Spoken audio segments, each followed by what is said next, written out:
Let's head back to the voicemail of Truth and Reason. Yeah, hi, this is Ron Cornett from Cleveland again, and I want to talk today about the whole state of my Browns, my beloved Browns since 1963. We're going backwards. Seriously, we are going backwards. And the only way we're winning games at this point right now is with the good players that Dorsey picked up. He's with the Detroit Lions, and even the Lions have a better record than we do. So maybe Barry, I don't know if he's better at picking talent in the NFL. Maybe he should stick with what he's really good at, and that's taking care of the salary cap. I just think when it comes to GMs, you want somebody that's either played the game or somebody that's been around the game their whole life and can really evaluate talent. Because, like I said, I love the Browns, but they need to do something about the talent that's coming in because we are getting worse each year, not better. So, go Browns, woof. As always, appreciate all the voicemails. Scott, when you look at Andrew Berry's drafts, I guess there are some questions, without question. But again, he's a young GM. By and large, I like what he's done. Just your thoughts? Yeah, I think it's an interesting conversation. I think it's a little revisionist to think that John Dorsey was great at the talent evaluation and even, perfect, like he didn't make any mistakes. I mean, he drafted Baker Mayfield number 1 overall.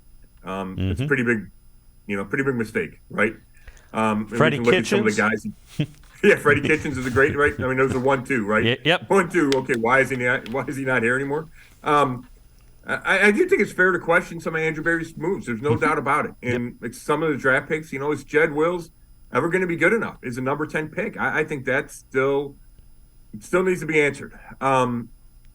You look at somebody, Grant Delpit. I don't think Delpit's had a great year. He's a second-round overall pick. A second-round pick. You look at some of the free agent moves. Austin Hooper, right, was not very good in 2 years, and then they cut him. John Johnson III made some plays against the Ravens. Has he been as good as you thought when he was your number 1 free agent pickup in 2021? I would say no. So I think the jury's still out on Andrew Berry. Having said that, I would not, I'm not at the point where I think you need to make a move there. But it bears watching. He's going to need to draft better, especially not having a first-round pick in the next couple of years. He's going to have to figure out a way to fill some gaps in this roster, like we mentioned. Maybe defensive tackle, receiver. There's going to be other ones, linebacker.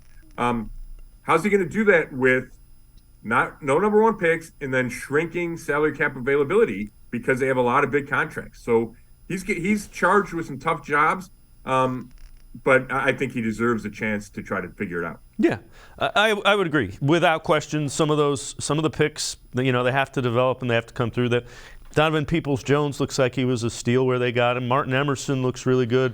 I hesitate with rookies because I was saying the same thing about Greg Newsome and Jeremiah Owusu-Koramoah, and they've either plateaued or taken a step back, maybe due to injury in some instances, but let's wait and see.